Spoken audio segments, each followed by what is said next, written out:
Una teoría que además afirmó, maestro, con un extracto del libro de Felipe Camiroaga, la biografía de Cecilia Gutiérrez y Cristian Farías. Absolutamente. Tenemos precisamente el extracto de esa biografía muy bien vendida de parte de Cecilia Gutiérrez, que dice lo siguiente: se encontraron, esto es parte del libro, se encontraron de vidrios o partes de vidrios con olor a combustible y un bidón. Parece adrede, ¿cierto? Y el principal sospechoso es el misterioso hombre que se identificó como hijo de una conocida artista. Ahí, obviamente, Nano Calderón, alguien quiso juntarlo con esto, digamos, y salió al tiro. Claro. Y les llevó galletas y cigarrillos. Aunque nadie lo conocía, la policía lo citó varias veces a declarar. Pero este sujeto, el sujeto en cuestión, no asistió. Finalmente, yo quisiera preguntar, ¿cómo fue que, a propósito de esto, este extracto que está en el libro, comienza... Esto es algo que venía de antes, Michael, que juntan a Nano Calderón con lo que estaba sucediendo con él y lo vinculan en un hecho del pasado bastante mediático y juntan dos cosas muy aleatoriamente? ¿O qué caminito hicieron entre este hecho y lo que estaba pasando con Nano Calderón? Eso nunca lo logré entender. No, fue bien aleatorio. De hecho, nunca había existido el rumor de Nano Calderón vinculado a la quema de la casa de Felipe Camiroaga. Lo inventaron de frente. Sí, ojo, había existido el nombre de hijos de otras animadoras, nunca de Raquel Argandoña. Recordemos que en esa época Hernán Calderón Argandoña tenía 13, a lo más 14 años. Y efectivamente fue inventado esta noticia falsa, porque ya lo desmintieron incluso los biógrafos, que lo vamos a revisar más adelante. Nació de una cuenta falsa de Twitter. Y ahí se empezó a viralizar porque efectivamente siempre se supo que Felipe Camiroaga no quiso seguir adelante con la demanda, con la querella, la figura legal que sea, porque él le tenía mucho cariño a la madre de esta persona que incendió la casa. Okay. Y ahí la conspiración empezó a sumar, pues, maestro, de que efectivamente Felipe le tenía mucho cariño a Raquel, y eso todos lo sabemos, y parecía muy llamativo para la narración de esta verdadera teleserie el que Nano Calderón hubiera tratado por algún motivo, incluso se especulaba de que había pillado a Felipe con Raquel y que por eso había ocurrido todo esto, pero es todo parte de la fantasía colectiva. Sí, es como mala leche el comentario. Sí, eso es finalmente lo que pasa. Ahora, ojo, el libro dice artista, por lo cual queda toda la gente de la televisión al tiro descartada. Se habla de cantante, Lama. Es verdad. Oye, escuchemos la declaración de la propia Cecilia Gutiérrez, quien explica este hecho que llamó hace algunos días tanto la atención y que hoy día estamos recalcando semejante desmentido. Atención. ¿Por qué los periodistas tienen tanto miedo de revelar el nombre? Esa es una súper buena pregunta. Nosotros desde un principio tuvimos el nombre de la persona. O sea, desde un principio me refiero cuando empezamos a hacer el libro, porque cuando fue lo del incendio, al principio no se supo que había sido intencional, porque Felipe fue la persona que decidió que no quería seguir con acciones judiciales por el incendio, que prefería dejarlo ahí. Había sido tan doloroso para él todo el proceso de ver su casa, la casa de sus sueños, la casa que él había construido quemada, que lo único que dijo: yo me quiero enfocar en reconstruirla lo antes posible y que esto se acabe, que esto se termine. Así que por eso decidió no hacer nada, decidió no seguir con el tema judicial, y por eso mismo no hubo un proceso. Hubo solo una investigación que estuvo a cargo de bomberos y que después estuvo a cargo de la PDI, y ahí salió el nombre del culpable, cómo habían sucedido las cosas, por qué esta persona había quemado la casa. Y Felipe no quiso hacer nada. Dijo que era una persona que claramente estaba enferma, por lo tanto él no iba a seguir con ninguna acción judicial, que prefería dejarlo hasta ahí, como les decía, reconstruir su casa, y así fue. Declaraciones de Cecilia Gutiérrez, una de las biógrafas de Felipe Camiroaga, y ¿saben qué? Al escucharla a mí me pasa algo súper loco, no sé si lo van a compartir, y antes de hacerte la siguiente pregunta, Carlos, escucharla decir que Felipe no quiso seguir adelante con el proceso porque él estimaba mucho a la madre de esta persona y que él no quería pasar por este juicio o lo que viniera en adelante, que iba a ser como energéticamente muy, muy negativo para él. Uno podría pensar, quizás la vida es tan mágica, por así decirlo, era su último año de vida y él de alguna u otra forma no quiso desperdiciar energías en eso. y vivir sus años, sus meses que venían, sin saberlo por supuesto, aprovecharlos, vivirlos en paz. O sea, es una reflexión quizás un poco, sí, media loca, pero yo creo que la vida de repente es muy sabia. Ahora sí te hago esta siguiente pregunta, Carlos. ¿Por qué no se puede decir el nombre del autor de este incendio, siendo que si efectivamente tiene rasgos medios pirómanos, podría significar un peligro para la sociedad? Sí, hay un tema legal ahí, más que nada de reserva y de privacidad del nombre de esta persona, porque técnicamente nunca fue imputado. Puede haber sido investigado, pero eso no significa que haya llegado a un proceso judicial de imputación y un juez de la República tiene que aceptar o prohibir que ese nombre se filtre a los medios de comunicación o se entregue libremente a los medios de comunicación. Nunca llegó a esa etapa. Pero sí, a mí lo que me preocupa es eso, que sabiendo que esa persona era una persona enferma, que tenía antes, que tenía problemas mentales, pudo haber y realizó este incendio intencional, y además pudo haber realizado muchos más incendios intencionales. Los pirómanos tienen esa característica. Los pirómanos van a generar incendios intencionales porque están enfermos. Es como los violadores. Los tipos necesitan y realizan violaciones. Aquí pasa lo mismo con el incendio. El tipo va a quemar nuevamente. Hizo esto en el 2011 y no sabemos cuántos más incendios hizo si es que no está internado con un tratamiento como corresponde. Entonces igual es delicado lo que ocurrió ahí en ese sentido. Ahora, hay un detalle con el tema de la publicación o que Cecilia Gutiérrez del nombre así como así. Porque si el mismo Felipe no quiso hacer un juicio de esto, tampoco lo tomó la fiscalía, entregar el nombre de la persona es exponerlo a un juicio público, donde finalmente no hay ninguna investigación, donde nada indica que él es culpable. Entonces me parece que es muy complejo exponer a una persona así sin saber realmente sin saber realmente tras una investigación que es culpable.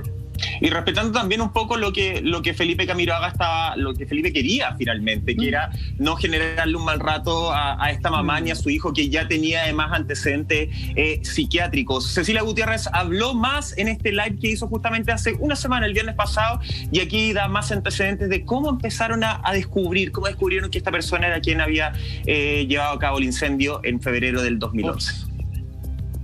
Efectivamente, la persona que quemó la casa de Felipe es hijo de una mujer muy conocida del espectáculo, más que de la farándula, le llamaría yo. Una persona que tuvo mucha notoriedad en la década de los 70, 80, que fue muy famosa en esa época.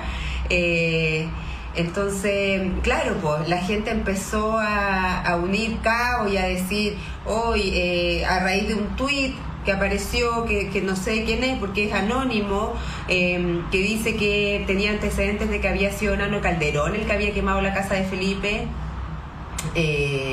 Entonces, así empezó esta bola de nieve.